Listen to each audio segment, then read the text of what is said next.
She was 16 years old, wearing a vintage oversized hoodie and sitting in seat 2A. To the woman beside her, she looked like a thug. To the air marshal down the aisle, she looked like a suspect. But to the man waiting on the tarmac, a man with the power to end careers with a single signature, she was the most important person in the world. They thought they could bully her. They thought they could slap cuffs on her wrists and drag her off the plane to teach her a lesson. They were wrong. When the truth came out, it didn't just silence the cabin. It shut down the entire airport. This is the story of how one corrupt cop made the biggest mistake of his life. The first-class cabin of flight RA-492 from Chicago to Los Angeles smelled of lavender hot towels and old money. It was a space designed for silence, for executives burying their heads in spreadsheets and socialites nursing mimosas before noon. Jordan Banks, 16 years old and currently drowning in a slightly battered navy blue hoodie, adjusted her noise-cancelling headphones. She didn't fit the aesthetic. She knew it. The flight attendant, a kind woman named Sarah with tired eyes, had smiled warmly when Jordan boarded, but the other passengers weren't as subtle. They stared. Jordan pulled her legs up, trying to make herself smaller in the wide leather seat. She was exhausted. Her father Harrison had booked the ticket last minute. "I need you in LA for the ceremony, Geordie," he'd said, his voice crackling over the phone. "I can't accept this without my girl there. First class straight through. I'll meet you at the gate." She missed him. It had been 6 months since the divorce was finalized, and he'd moved out west for the new appointment. This trip was supposed to be a celebration. "Excuse me," a sharp voice cut through Jordan's playlist. Jordan slid one ear cup back. "Yes." Standing in this aisle was a woman who looked like she had been shrink-wrapped in Chanel. She had blonde hair sprayed into a helmet of perfection, and her fingers were adorned with enough jewelry to anchor a small boat. This was Mrs. Tricia Sterling. "You are in my seat's vicinity," Tricia said, gesturing vaguely at the overhead bin Jordan had just closed. "And I have fragile items. I hope you didn't shove that backpack of yours against my Louis Vuitton." "I was careful," Jordan said softly. "There was plenty of room." Tricia huffed a sound of pure derision and slammed her bag into the bin, jostling Jordan's backpack aggressively. She sat down in 2B directly next to Jordan and immediately pressed the call button. "Champagne," she barked when Sarah arrived. "And a wet wipe. This armrest feels sticky." It wasn't sticky. Jordan had watched the cleaning crew sanitize it. She pulled her hood up, retreating into her music. She just wanted to sleep. For the first 2 hours, the flight was uneventful. Jordan slept fitfully, waking up only when the turbulence light dinged or when Mrs. Sterling loudly berated the staff for the temperature of her filet mignon. Then the chaos started. Jordan was jolted awake by a shriek right next to her ear. "It's gone! Oh my God, it's gone!" Jordan blinked, disoriented. Tricia Sterling was standing up frantically, patting down her blazer, her skirt, and ripping the cushion off her seat. "Ma'am, what's wrong?" Sarah, the flight attendant, rushed over. "My bracelet!"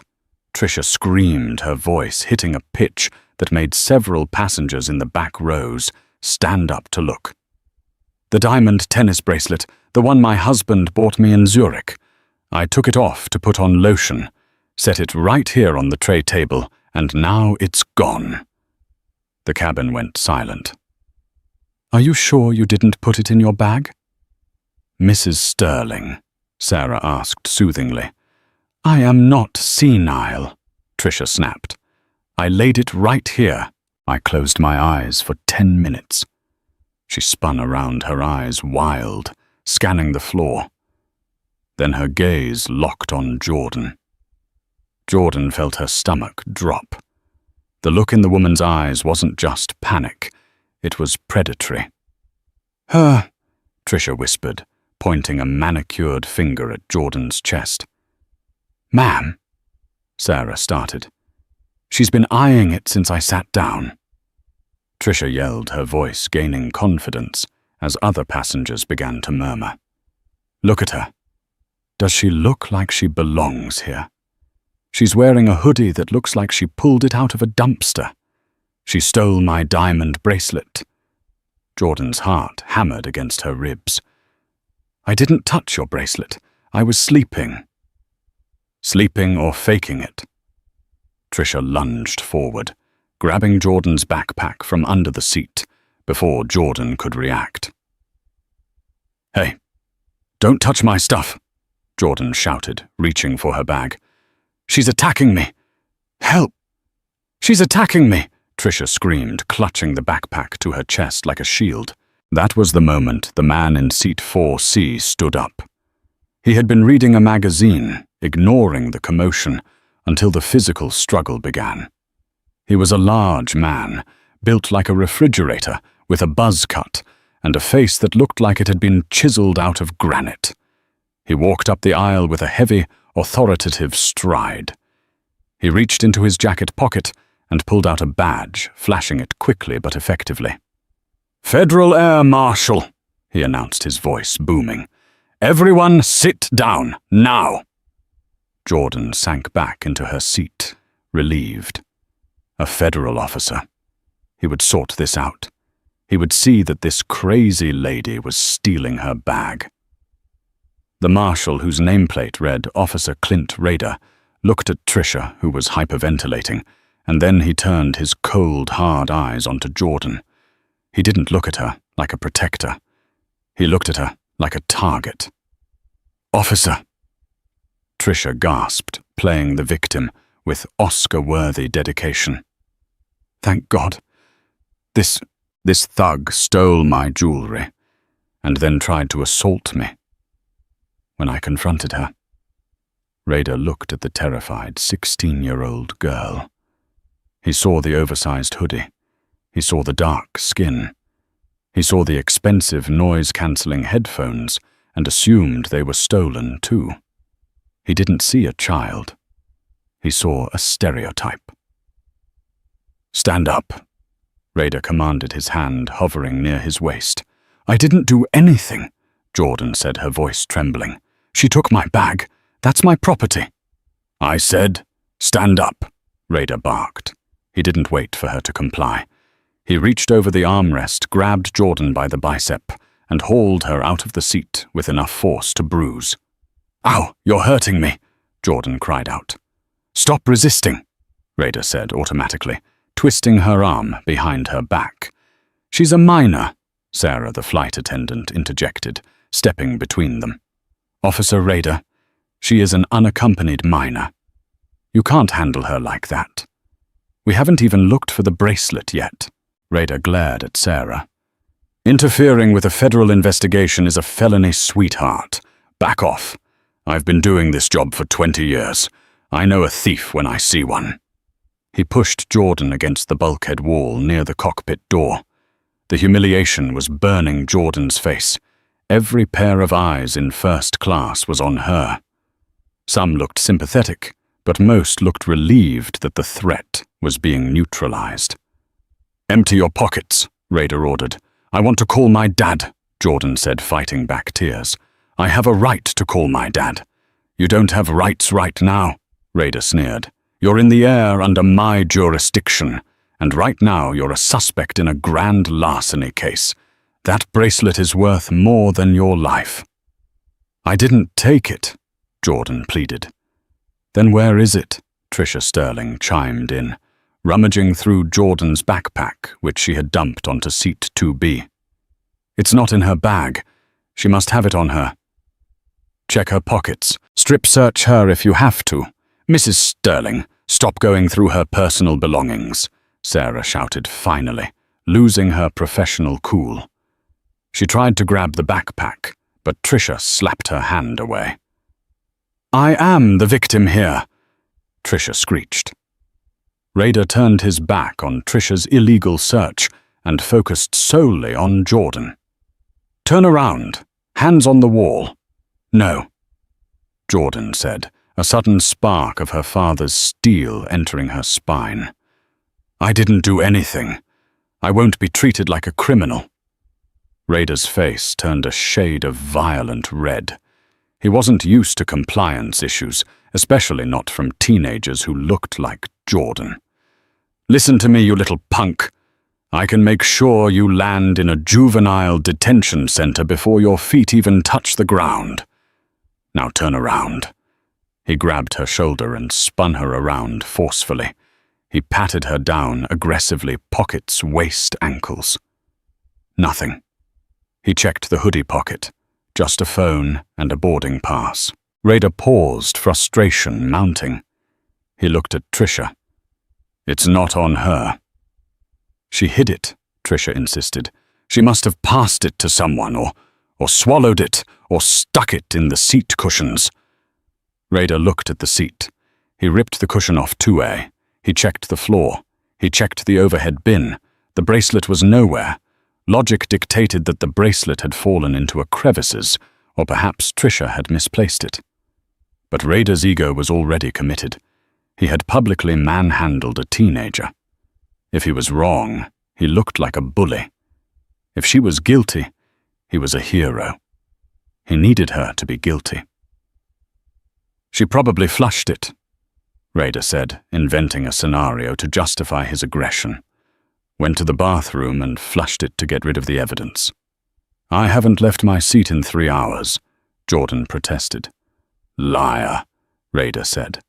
He pulled a pair of zip-tie cuffs from his pocket. "Jordan Banks, I am detaining you for theft and disorderly conduct aboard an aircraft." "You can't be serious," a man in row 3 spoke up. He was wearing a suit and glasses. "She hasn't moved. I've been watching. The lady next to her is the one who's been jumping around." "Sit down and shut up or you're next," Raider threatened the witness. The man sat back down, cowed. Raider cinched the plastic cuffs around Jordan's wrists, tight. Too tight. "This is a mistake," Jordan whispered, tears finally spilling over. "My dad. He's going to be so angry." Raider laughed, a dry, cruel sound. "Let me guess. Your dad's a lawyer, or maybe he knows people." "Save it. I've heard it 1,000 times from street rats like you. Your dad can come pick you up at the precinct if he manages to make bail." Jordan looked at him. Her dark eyes filled with a terrifying calmness that Raider was too arrogant to recognize. "My dad isn't a lawyer," she said quietly. "He's the one the lawyers are afraid of." Raider ignored her. He shoved her back into seat 2A, forcing her to sit with her hands bound behind her back for the remaining 2 hours of the flight. He sat in the aisle seat, blocking her in acting as her jailer. Beside them, Trisha Sterling smirked, sipping a fresh glass of champagne. "Justice is served," she toasted. Neither of them noticed that Sarah, the flight attendant, had slipped into the galley. Her hands were shaking as she picked up the interphone to call the cockpit. "Captain," Sarah said, her voice trembling, "we have a code red situation in the cabin. Marshal Raider has detained a minor. It looks bad, Cap. Really bad. And the girl, I checked the manifest. Her last name is Banks, as in Harrison Banks." There was a long silence on the other end of the line. "Did you say Harrison Banks?" the pilot asked, his voice dropping an octave. "The federal judge, the one who just presided over the reform of the entire Air Marshal Service last month?" "Yes, sir," Sarah whispered. "Oh God," the pilot said. "Does Raider know?" "No, and he's not listening to anyone." "Call the ground," the pilot ordered immediately. "Get the airport police, the station manager, and get a direct line to Judge Banks's security detail. Tell them we have a hostage situation. Because if Raider drags that girl off this plane in cuffs, this airline won't exist by tomorrow morning. The descent into Los Angeles was smooth for the plane, but turbulent for Jordan. Her shoulders screamed in pain from the angle of her arms. Her wrists were chafed raw by the plastic ties. She hadn't been given water. She hadn't been allowed to use the restroom. Raider sat next to her, filling out paperwork, looking smug. He was already drafting his report using words like combative, suspicious behavior, and probable cause. He was building a narrative that would cover his tracks. "Almost there," Raider said as the wheels touched down. "Don't worry, the LAPD will give you a nice ride. The back of their cars is about as comfortable as you're used to, I bet." Jordan didn't respond. She was staring out the window. She saw the familiar landscape of LAX. She saw the baggage carts. And then, as the plane taxied toward the gate, she saw something else. Usually a plane pulls up to the jet bridge, the engines cut and people deplane. Not this time. The plane stopped short of the gate out on the tarmac. "Why are we stopping?" Tricia asked, looking up from her magazine. "I have a connection to make." Raider frowned. Pilot probably lost his cue. Typical. But then flashing lights reflected off the cabin ceiling. Blue and red. A lot of them. Jordan looked out the window and saw a fleet of black SUVs swarming the tarmac. Not police cruisers. These were government vehicles. Suburbans with tinted windows and government plates. "Looks like you're getting a welcoming committee," Raider joked, though a flicker of confusion crossed his face. "Must be a VIP on board." The captain's voice came over the intercom. It sounded strained. "Ladies and gentlemen, please remain seated. We have been ordered by federal authorities to hold on the tarmac. Do not stand up. Do not open overhead bins." "Federal authorities," Tricia whispered. "Is it a terrorist?" Raider stood up, adjusting his jacket. "Stay here," he told Jordan. "I need to go brief the ground team on the arrest." He walked toward the cockpit door, flashing his badge to Sarah. "Open the door. I need to talk to the extraction team." "Sit down, Raider," Sarah said. Her voice was icy. She wasn't afraid of him anymore. She knew what was coming. "Excuse me." Raider stepped closer, his physical intimidation tactics flaring up. Suddenly, the main cabin door, the one leading to the outside, was opened from the outside. The stairs had been rolled up. Raider turned, expecting uniformed LAPD officers to come in and take custody of the thief. Instead, 4 men in dark tactical suits entered. They wore vests that said DHS, Internal Affairs. Behind them walked a man in a tailored charcoal suit. He was older, perhaps in his late 50s, with salt and pepper hair, and a presence that made the air in the cabin feel heavier.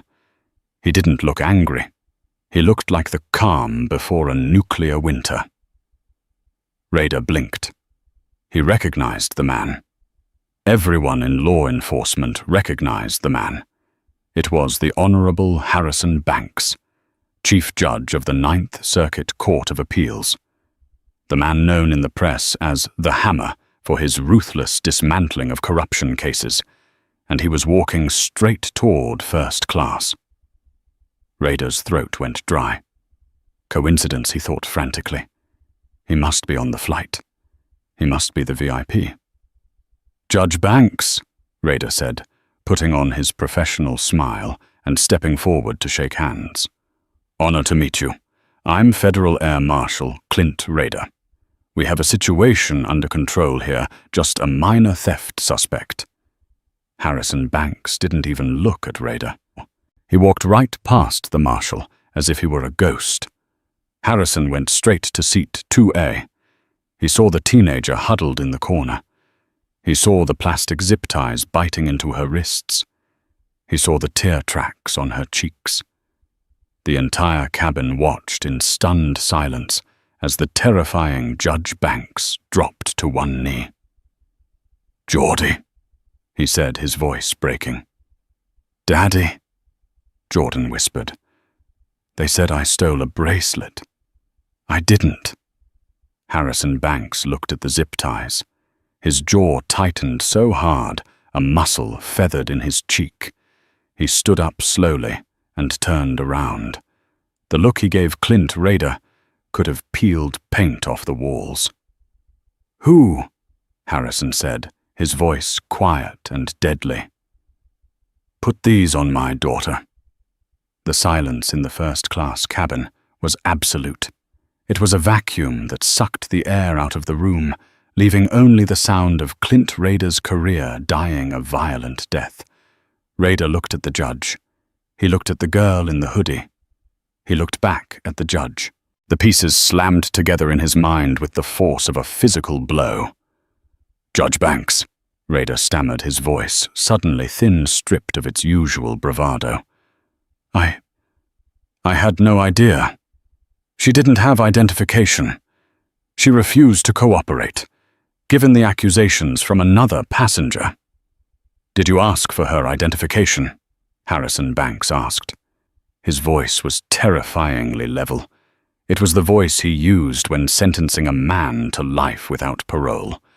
"Did you follow procedure, Marshal, or did you see a 16-year-old black girl in a hoodie and decide you didn't need procedure?" "Sir, with all due respect, the situation was volatile. I made a judgment call based on probable cause." Rader tried to pivot to his training script, but the words tasted like ash. Harrison ignored him. He nodded to one of the tactical agents behind him. "Agent Miller, cut those things off my daughter." "Wait a minute." Rader instinctively stepped forward, his hand twitching toward his belt. "She is a suspect in a federal investigation. You cannot just interfere with custody." The two other DHS Internal Affairs agents moved so fast, they were a blur. Before Rader could finish his sentence, they were on either side of him. One of them, a woman with eyes like flint, placed a hand firmly on Rader's chest, pushing him back against the galley wall. "Marshal Rader," she said sharply, "you are relieved of duty effective immediately. Keep your hands where we can see them." "You can't do this. I am the ranking officer on this aircraft," Rader shouted, panic finally setting in. "Not anymore," Harrison said. He helped Jordan stand up as Agent Miller snipped the thick plastic zip ties. Jordan gasped as the blood rushed back into her numb hands. Her wrists were ringed with angry red welts where the plastic had bitten into her skin. Harrison gently took her hands, inspecting the damage. The sight of the welts on his child's skin seemed to break something inside the judge. He turned slowly to face Rader. The look in his eyes was primeval. "You hurt her," Harrison whispered.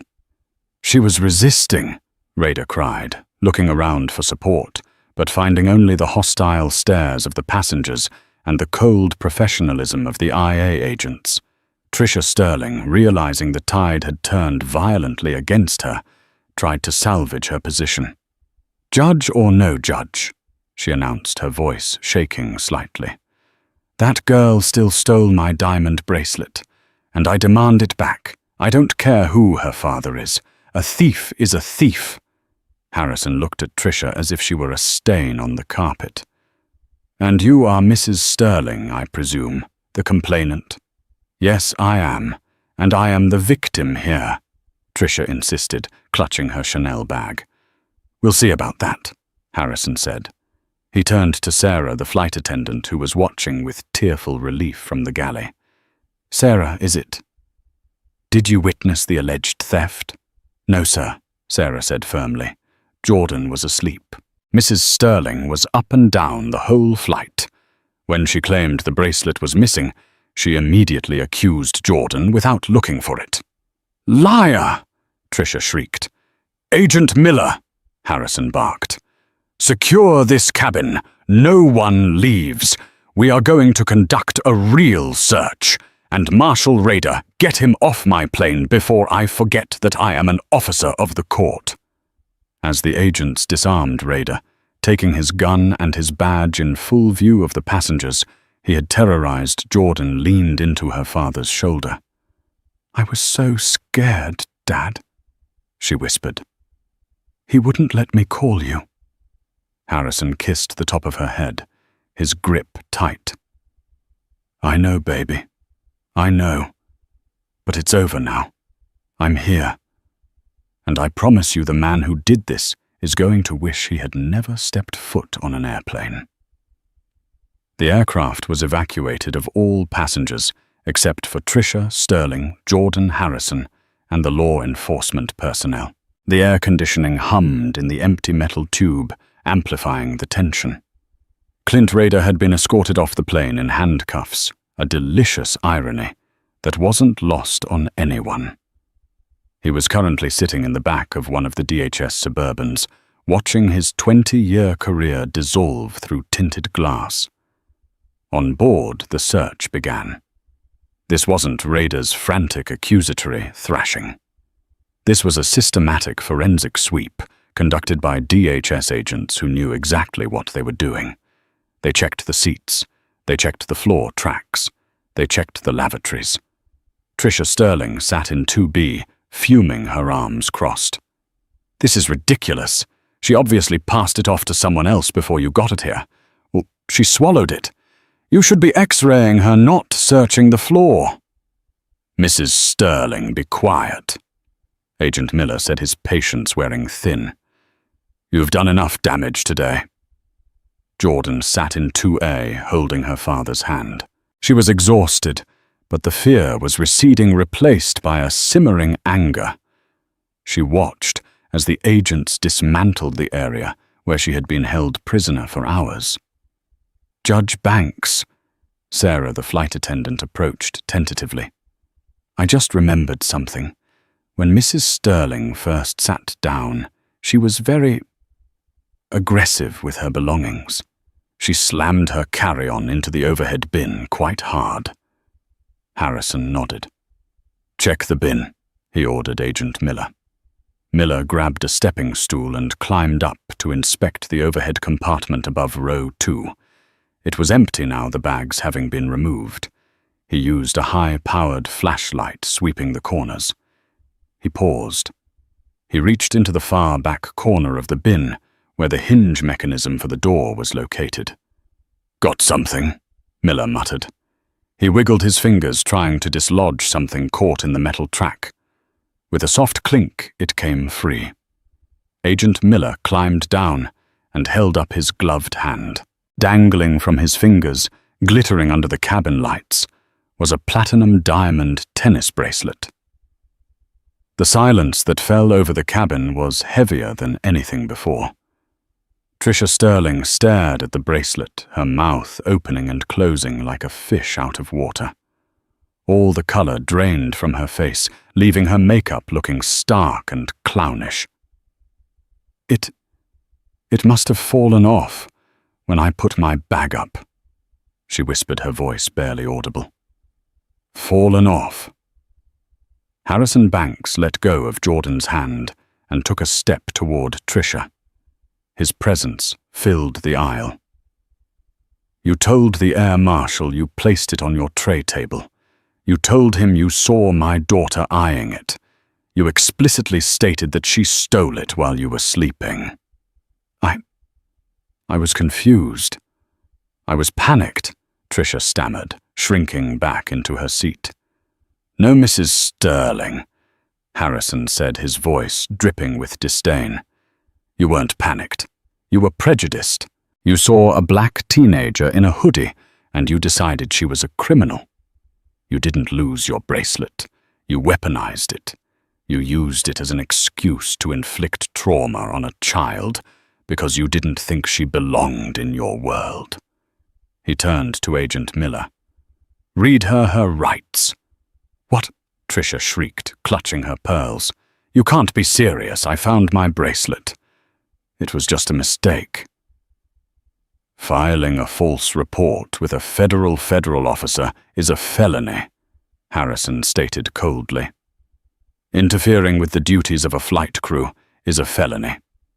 Assaulting a minor, which you did when you grabbed her backpack, is a felony. You didn't make a mistake, Mrs. Sterling. You committed a crime. As Agent Miller pulled out his handcuffs, real metal ones this time, Tricia began to sob uncontrollably. It wasn't the cry of a victim. It was the cry of a bully who had finally picked on the wrong person. Jordan watched as the woman who had tortured her for 4 hours was led away in cuffs. She didn't feel triumphant. She just felt tired. "Come on, Geordie," Harrison said, gently wrapping his arm around her. "Let's go home." The holding room at LAX was a soulless box of cinder block and industrial linoleum designed to break the spirit of whoever was inside.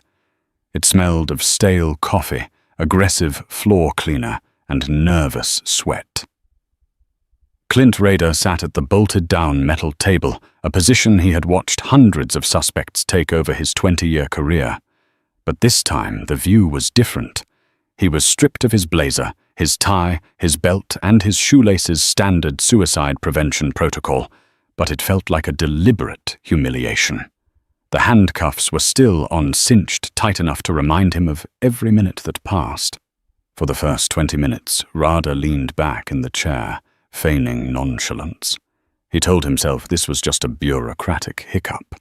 He was a federal air marshal. He was the good guy. The blue wall would hold. It always held. He'd make a few calls, claim the girl was being belligerent, cite flight safety protocols, and walk out with a slap on the wrist. Maybe a week of desk duty. He was mentally rehearsing his statement.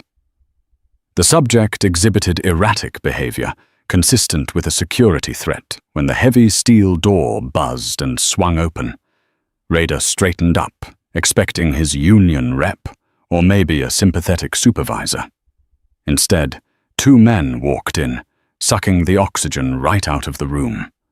The first was Assistant Director Miller from DHS Internal Affairs. Rader knew him by reputation, only a man who didn't hunt terrorists, but hunted bad agents. Miller was holding a thick manila file under his arm like a weapon. The second man was Harrison Banks. Seeing the judge in person was different than seeing him on the plane. On the tarmac, he had been a worried father. Now, in the stark, fluorescent light of the interrogation room, he was something else entirely. He was the Hammer. He wore his charcoal suit like armor, and his eyes were void of any warmth, mercy, or humanity. He didn't look at Rader with anger. He looked at him with the clinical detachment of an exterminator, looking at a cockroach. Miller sat down opposite Rader. Harrison remained standing, leaning against the wall near the door, arms crossed, watching.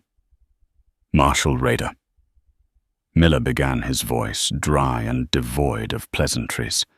He placed a digital recorder on the table and pressed a button. "This interview is being recorded. You have been read your rights. Do you understand them?" "I know the drill." "Miller," Rader scoffed, trying to summon his usual bravado.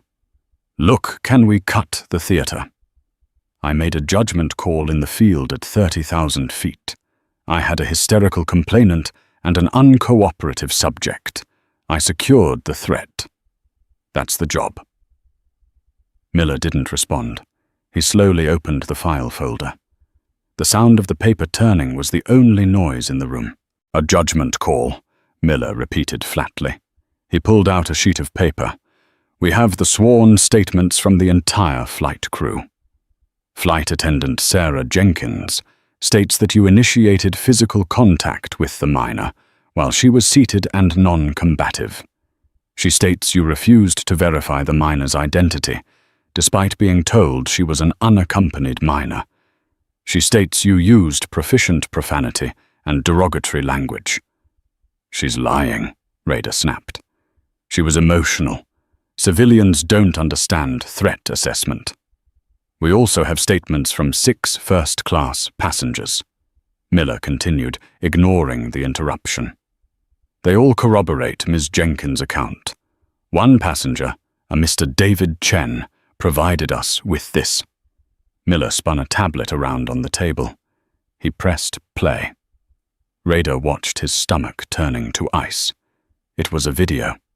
The angle was from row 4. It showed Rader looming over Jordan. The audio was crystal clear. Listen to me, you little punk. I can make sure you land in a juvenile detention center. Your dad can come pick you up at the precinct if he manages to make bail. Then the physical escalation.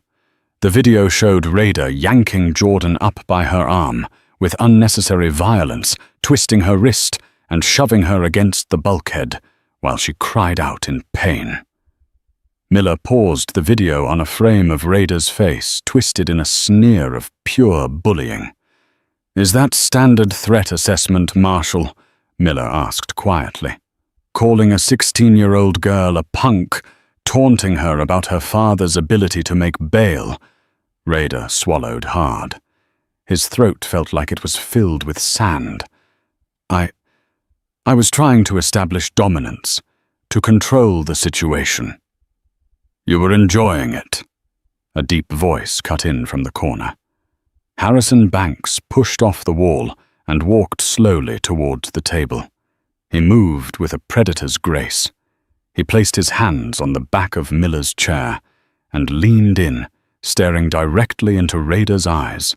"I've spent 30 years in courtrooms," Harrison said, his voice terrifyingly calm. "I've watched murderers lie. I've watched cartel bosses smile at the jury. I know what a man looks like when he's doing a job, and I know what a man looks like when he's getting off on his own power."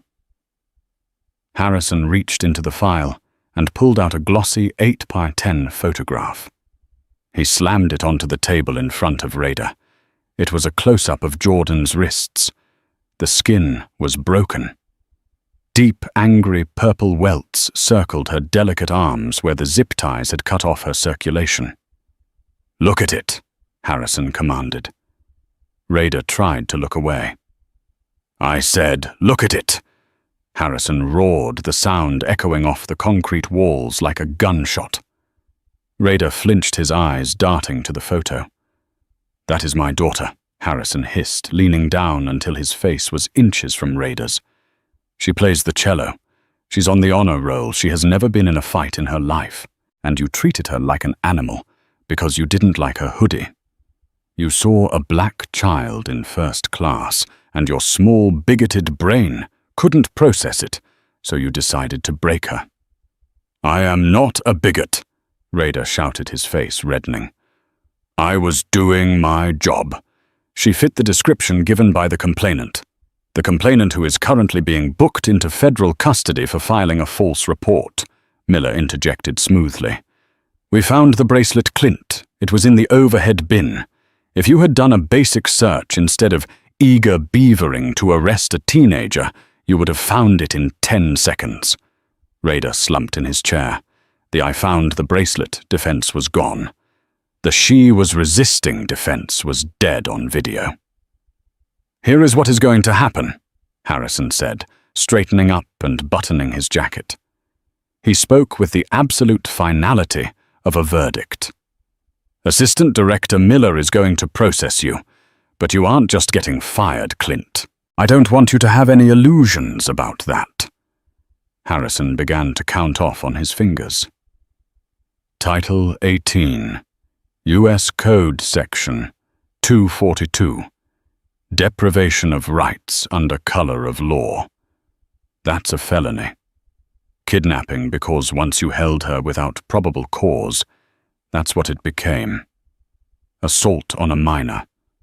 Child endangerment. Rader's breathing became ragged. You can't pin all that on me. I have a clean record." Miller cleared his throat. "Actually, about that. Judge Banks asked us to dig a little deeper into your clean record." Miller pulled out a second stack of papers. 3 previous complaints in the last 5 years, all involving minority passengers, all dismissed for lack of evidence. One was a 70-year-old grandmother you detained for suspicious walking.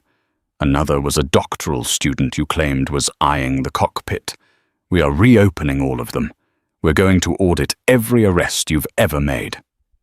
Rader felt the floor drop out from under him. They weren't just prosecuting this case. They were dismantling his entire life. My pension, Rader whispered, his voice trembling. I have 20 years. I have a mortgage. My kids start college soon. Harrison Banks looked at him, and for a second, Rader hoped for mercy. He hoped for a man-to-man understanding.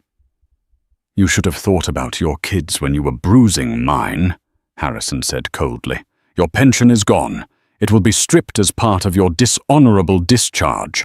Your savings will be gone after you pay for your defense attorneys, who, by the way, are going to lose.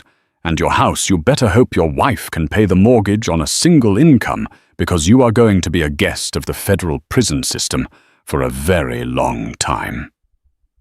Rader looked at the IA agent, desperate. Miller, come on. We're on the same team. You can't let him do this. It's a witch hunt. Miller stood up, gathering the files. He looked at Rader with pure disgust. We aren't on the same team, Rader. You're the reason people hate us. You're the reason people are scared to fly. You aren't a cop anymore. You're just a criminal who hasn't been sentenced yet. Miller nodded to the guard at the door. Take him to holding. General population. General Pop. Rader's eyes widened in terror. You can't put a Fed in General Pop, they'll kill me. Then I guess you better learn to keep your head down and follow the rules, Harrison said, turning toward the door. Karma is a funny thing, Mr. Rader. You spent today acting like a tough guy, bullying a child. Now you get to go to a place where there are real tough guys. Let's see how your dominance holds up in there. Harrison opened the door, letting the sounds of the busy precinct drift in. He paused and looked back one last time. Oh, and Clint. When you're sitting in that cell tonight, wondering how it all went wrong, remember one thing. You didn't lose your life because of politics. You didn't lose it because of me. You lost it because you looked at my daughter and saw a nobody. And that nobody just ended you. Harrison walked out the door, slamming shut behind him, with a heavy metallic clang that sounded exactly like the lid of a coffin closing. Clint Rader was left alone in the silence. He looked at his hands, the hands that had held the badge, the gun, the power. Now they were just empty, shaking hands in cheap handcuffs. He put his head down on the cold metal table and let out a sob that no one was there to hear. The hard karma hadn't just hit back. It had buried him. The fallout wasn't a ripple. It was a tsunami.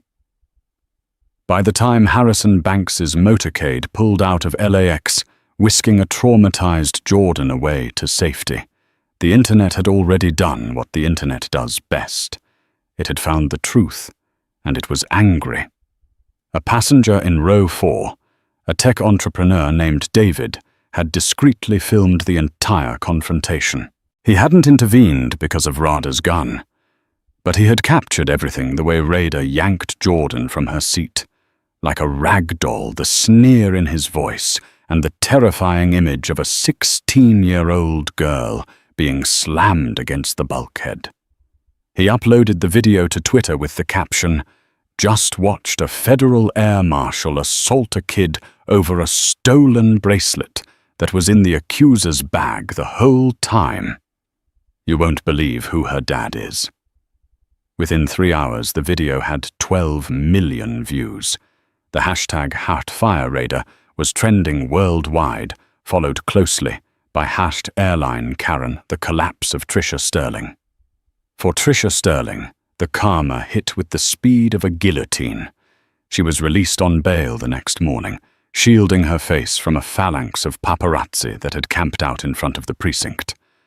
She thought she could retreat to the sanctuary of her gated community in Bel Air to wait for her high-powered lawyers to make this misunderstanding go away. She was wrong. When she arrived home, the gates to her driveway were open. Her husband's car, a pristine Aston Martin, was gone. She walked into the foyer of her mansion, dropping her Chanel bag on the floor, the same bag that had started this entire nightmare. The house was quiet. Too quiet. "Richard," she called out, her voice raspy from crying in the holding cell. There was no answer. Instead, she found a large manila envelope on the marble kitchen island. Next to it was a note. Tricia, the board, called an emergency meeting at 4:30 a.m. The video is everywhere. They didn't just ask me to step down. They demanded my resignation to save the stock price. The sterling name is toxic. I cannot have my family associated with what you did. My lawyers will be in touch regarding the divorce. Do not contact me. Ah. Tricia crumpled the note, her hands shaking. She grabbed her phone to call her best friend Linda, a woman she had lunched with every Tuesday for 10 years. Call declined. She tried her sister. Straight to voicemail. She opened her social media. Her Instagram, usually filled with comments praising her lifestyle, was a war zone. Thousands of comments, tens of thousands of DMs, all spewing vitriol. People had found her charity board memberships and bombarded the organizations until they posted public statements severing ties with her. Tricia Sterling slid down the kitchen cabinets until she hit the floor. She sat there in the silence of her empty mansion, realizing that her diamond bracelet hadn't been stolen, but it had cost her everything she actually owned. She was rich, yes, but she was entirely, devastatingly alone. The destruction of Clint Rader. If Tricia's life was imploding, Clint Rader's was being systematically dismantled by the United States government. Harrison Banks hadn't been bluffing. He didn't just want Rader fired. He wanted him erased. Rader sat in an interrogation room across from a federal prosecutor who looked like a shark smelling blood. "Here is the deal, Mr. Rader," the prosecutor said, sliding a document across the table. "You are looking at charges for deprivation of rights under color of law, false imprisonment, and assault on a minor. The judge and I don't think I need to tell you which judge has made it clear that he will personally review every plea deal we offer." Rader looked at the paper. "I have a pension. I have 20 years of service." "You have nothing," the prosecutor corrected him coldly. "The DHS has disavowed you.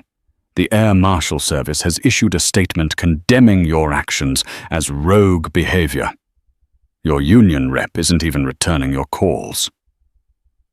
Rader went home that night to a dark apartment. His wife had taken the kids to her mother's in Ohio. She had left a message saying she couldn't explain to their son why his father was the bad man on the news. He turned on the TV, hoping to find some pundit defending him, someone talking about security protocols or tough jobs. Instead, he saw a panel of experts dissecting his body language, pointing out the sadism in the way he had tightened the zip ties. He poured himself a drink, his hand trembling. He had spent his career bullying people he thought were weak. He had spent his life thinking the badge made him untouchable. Now, stripped of the badge, he realized he was just a small, cruel man who was about to spend a very long time in a very small cell. The healing. 2 weeks later, the media storm was still raging, but the silence at the Banks residence was heavy and different. Jordan hadn't left the house. She spent her days in the library, reading the same pages over and over, or staring out at the pool without seeing it. She had nightmares. In them, the plane was crashing, but she couldn't move because her hands were tied. She would wake up gasping, clutching her wrists, feeling the phantom bite of the plastic. Harrison watched her from the doorway. his heart breaking a little more every day. He had won the legal battle. Raider was indicted. Tricia was facing jail time. But he couldn't litigate the fear out of his daughter's eyes. One evening, he found her sitting on the terrace wrapped in a blanket, despite the warm California breeze. He walked over and sat on the chaise lounge next to her. "I spoke to the DA today," Harrison said softly. "Raider is pleading guilty. He wants to avoid a trial. He's going to get 7 years. Jordan didn't look up. "That's good, I guess." "And Mrs. Sterling," Harrison continued. "She's taking a plea for filing a false report. She'll do 6 months in federal prison plus community service and probation, and she's being sued by the airline for the cost of the diversion." Jordan nodded slowly, but her expression remained flat. Harrison sighed. He leaned forward, resting his elbows on his knees. "Geordie, look at me." She turned her head. Her eyes, usually so bright and full of mischief, looked tired. "I know you're still scared," he said. "I'm not scared, Dad," Jordan said, her voice trembling slightly. I'm angry. I'm angry that it happened, and I feel guilty." "Guilty?" Harrison frowned. "Why on earth would you feel guilty? You didn't do anything." "I feel guilty because I'm safe," Jordan said, the tears finally spilling over. "I feel guilty because the only reason those people are being punished is because of who you are. If I was anyone else, if I was just a girl from the neighborhood, Raider would still have his job. Tricia would be drinking champagne, and I would be in jail." She wiped her eyes furiously. "It's not fair, Dad. It's not fair that I needed a Harrison Banks to be treated like a human being." Harrison was silent for a long moment. He looked out at the city lights of Los Angeles, a sprawling grid of millions of people, millions of stories. He knew she was right. It was the hard, ugly truth that he had spent his life trying to fight within the courtroom, but had never felt as acutely as he did now. He moved from his chair to sit next to her, pulling her into a tight embrace. She buried her face in his chest, sobbing the way she used to when she was 5 years old, and scraped her knee. "You are right," Harrison whispered into her hair. "It isn't fair. It is the most unfair thing in the world." He pulled back so he could look her in the eyes. "But that is exactly why you can't let this break you.